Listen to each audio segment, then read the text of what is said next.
I want to be able to show the world, not just the Philippines, na merong binatbat ang mga mixed martial artists, no? Hindi lang kami nakipagsuntukan sa loob ng ring.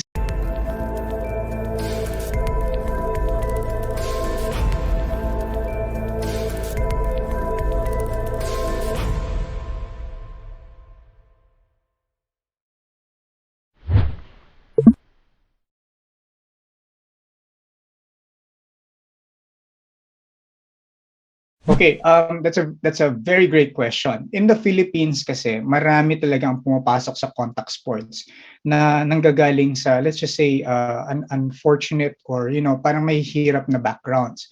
Our pambansang kamao, eighth division world champion natin na si Manny Pacquiao, Sir Manny Pacquiao, can attest to that journey na walang wala, tapos now grabe, talagang iba yung binigay niya na pride and glory sa Pilipinas.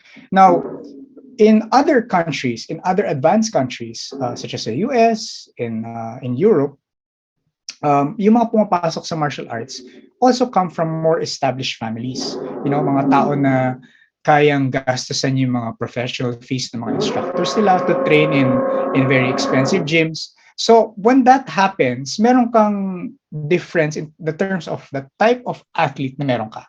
So in the Philippines, yes, I would say na a lot of the people here come from, yung mga backgrounds sa talagang may pangangailangan. However, if you look at a global scale, medyo iba yung usapan. And that's the reason why you find someone like Mr. Rich Franklin working as a VP for one championship. Misha Tate used to work as a VP also for one championship. Very, very educated people. In the Philippines, you will also find a handful of these people na pumasok sa mixed martial arts na talagang may pinag-aralan. That is not to say they are better. No, I'm just saying that is the reality on the ground. So sa akin, as someone who was quite fortunate sa upbringing ko, I want to be able to show the world, not just the Philippines, na merong binatbat ang mga mixed martial artists, no? Hindi lang kami nakipagsuntukan sa loob ng ring, sa loob ng cage, but we can also bring value in terms of growing the company, growing organizations, and putting our footprint across the world. So yun po masasabi ko dyan.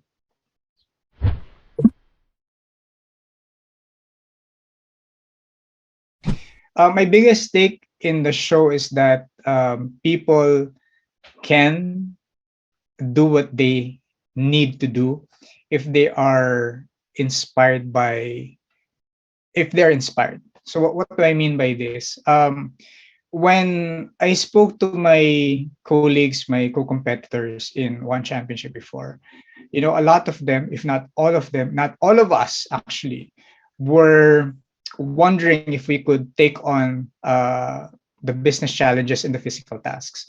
Because to give you an idea, before we go into the business challenges, we will be doing a physical task, wherein we would be competing with the other team. So this can be a dragon boat race, this can be an obstacle course.